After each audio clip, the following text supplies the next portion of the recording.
Coucou, bien le bonjour à tous, j'espère que vous allez super bien. Moi, comme d'habitude, c'est la forme. Et merveilleuse année 2020, je sais que ça fait super longtemps que j'ai pas fait de vidéo, mais c'est parce que il y a tellement de choses qui se sont passées depuis la dernière vidéo. J'ai déménagé de la Chine, je suis rentrée au Cameroun, en même temps je me suis mariée.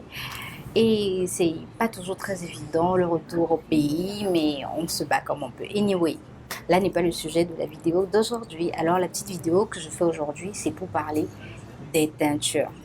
Avant que je ne fasse l'expérience moi-même de cette allergie-là, je pensais que c'était simplement pour les blancs, ça ne pouvait pas nous arriver aux peaux noires, mais malheureusement, ça m'est arrivé.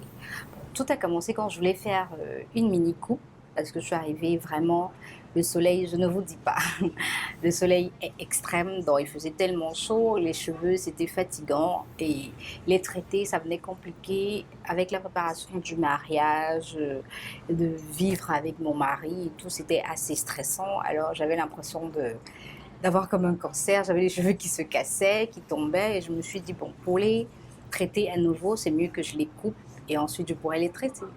Alors je les ai coupés, je me suis dit je vais faire une coupe, mais comme je faisais tout le temps des défrisages et tout, j'avais les cheveux légèrement rouges je dirais et je voulais qu'ils redeviennent noirs.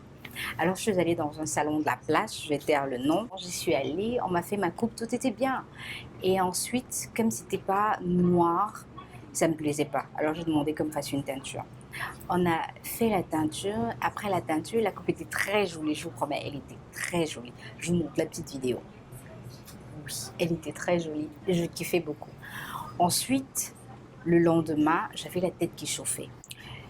J'avais la tête qui démangeait énormément et puis j'avais comme des maux de tête, je crois un jour après, j'avais comme des maux de tête et j'avais comme de petits boutons aussi qui sortaient sur mon cuir chevelu, j'avais la tête qui rougissait et tout.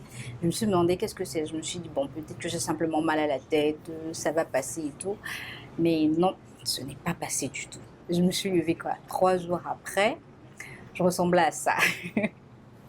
Je sais que beaucoup de personnes, parce que j'ai posté déjà quelques photos sur les réseaux sociaux, et puis tout le monde discutait que c'est pas moi, ça me ressemble pas, ça n'a rien à voir avec moi. Mais croyez-moi, c'était vraiment moi. Je ressemblais à ça. Alors je suis allée à l'hôpital. Le premier jour, ça faisait ça gonflait sur les côtés, ça gonflait derrière. Et le soir, après que je suis allée à l'hôpital, on m'a fait des injections, on m'a prescrit des médicaments, j'ai même pris les médicaments. Mais malgré ça, ça n'arrêtait pas d'enfler en fait. Ça enflait le quatrième jour, ça m'avait complètement fermé les yeux, comme vous pouvez voir sur la vidéo. Je ne voyais plus rien, j'étais devenue aveugle. Alors il y avait quelqu'un qui venait à la maison pour m'aider à me lever, aller aux toilettes, me laver, manger, parce que je ne voyais rien du tout. Et je suis allée sur internet, j'ai regardé, après quand ça a commencé à désenfler, je ressemblais maintenant à ça, oui. Ça me ressemblait un peu plus, même si ça ne me ressemblait toujours pas. Je ressemblais à ça. Ça a commencé à désenfler. J'ai pris des médicaments. Bon, je ne vais pas poster les médicaments que j'ai pris parce que c'est le médecin qui me les a prescrits. Donc, je préfère que si quelqu'un a ce problème, qu'il aille voir un médecin, peut-être qu'il prescrira d'autres médicaments, pas ceux-là. Pour éviter l'automédication, je ne vais pas montrer les médicaments qu'on m'a prescrits. Alors, j'ai commencé à prendre ces médicaments-là et c'est comme ça que ça allait un peu. Mais seulement quand je suis retournée au salon pour me plaindre de la teinture qu'ils avaient utilisée et tout, sur le paquet, c'est bien écrit, mais c'est écrit en minuscule, c'est vraiment tout petit. Mais c'est quand même écrit en minuscule, c'est tout petit, c'est écrit attention, faites un test avant l'utilisation. Parce qu'ils te disent eux-mêmes dans le paquet, dans l'emballage de la teinture que voilà, vous pouvez faire une allergie. Alors faites un test de 48 heures avant de pouvoir utiliser le produit. Mais moi, c'est ce que je n'ai pas fait parce qu'on se dit, bon, c'est la maladie des blancs, comme je disais.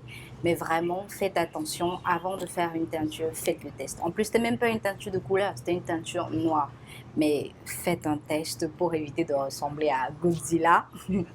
Pour éviter de ressembler à Godzilla. Mais seulement, Dieu merci, aujourd'hui, je n'ai pas d'effet secondaire, même si j'ai des joues qui sont restées. Moi, je dis que c'est la maladie. Les gens disent que c'est le poids que j'ai pris, mais je dis non.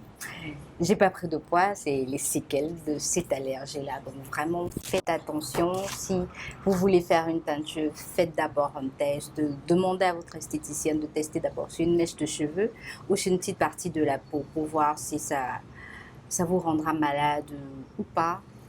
Bon, c'était tout pour cette petite vidéo. Pour le reste, le retour au pays, le mariage et tout, on fera une autre petite vidéo. Et aussi, merci, merci, merci, parce qu'aujourd'hui, on a 11 000 et quelques d'abonnés. Alors, vraiment, grand merci à tous pour le partage. Merci à tous de vous être abonnés.